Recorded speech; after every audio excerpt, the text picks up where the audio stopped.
नमस्कार मित्रांनो. महाराष्ट्रातील एका प्रकरणानं अभिव्यक्ती स्वातंत्र्य, सोशल मीडिया आणि सरकारवरील टीका याबाबत पुन्हा एकदा गंभीर चर्चा सुरू केलेली आहे.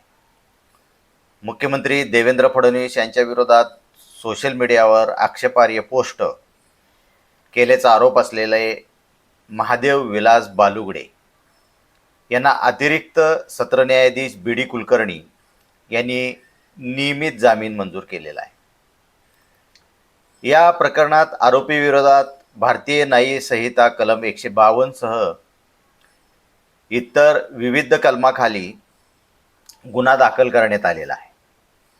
मात्र जामीन देताना न्यायालयाने काही महत्त्वाची निरीक्षणे नोंदवलेली आहेत. न्यायालयानं म्हटलं आहे की नागरिकांना सरकारच्या कामकाजावर टिप्पणी करण्याचा, प्रशंसा करण्याचा तसेच टीका करण्याचा घटनात्मक अधिकार आहे.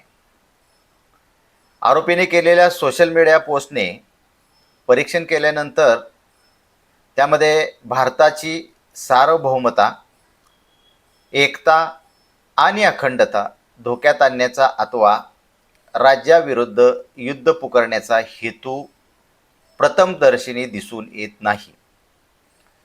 त्यामुळं भारतीय न्याय संहितेचे कलम 152 लागू होते की नाही हा न्यायालयीन विचाराचा विषय असल्याचेही नमूद करण्यात आलेला आहे.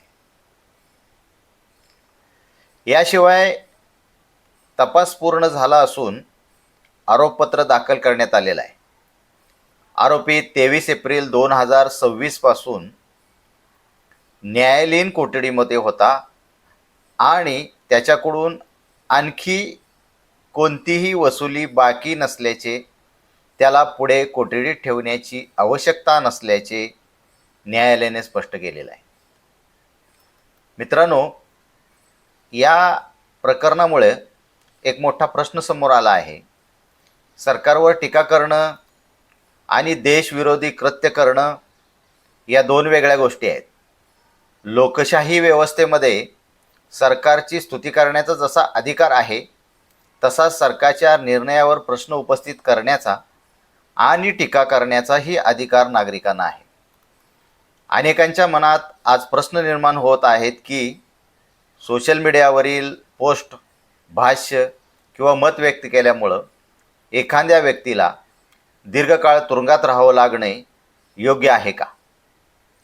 कायद्याचा वापर आणि त्याचा परिणाम यावर सार्वजनिक चर्चा होणं आवश्यक आहे का? याहून महत्त्वाचा मुद्दा म्हणजे अभिव्यक्ती स्वातंत्र्याचा भारतीय राज्यघटनेने प्रत्येक नागरिकाला मत व्यक्त करण्याचा अधिकार दिलेला आहे. अर्थात हा अधिकार पूर्णपणे अमर्याद नाही.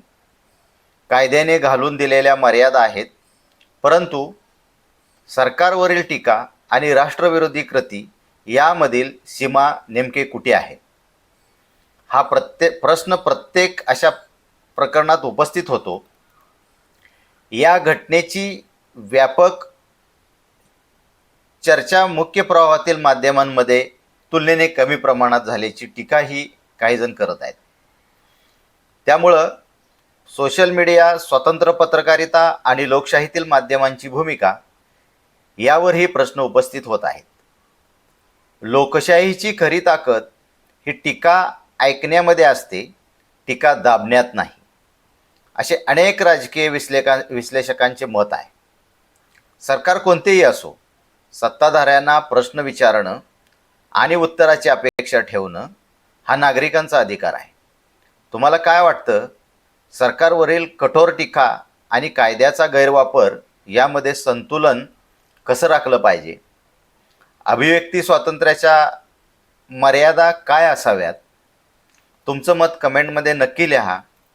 व्हिडिओ आवडला असेल तर लाईक करा, शेअर करा आणि सातारा स्टोरी चॅनलला सबस्क्राईब करायला विसरू नका. धन्यवाद.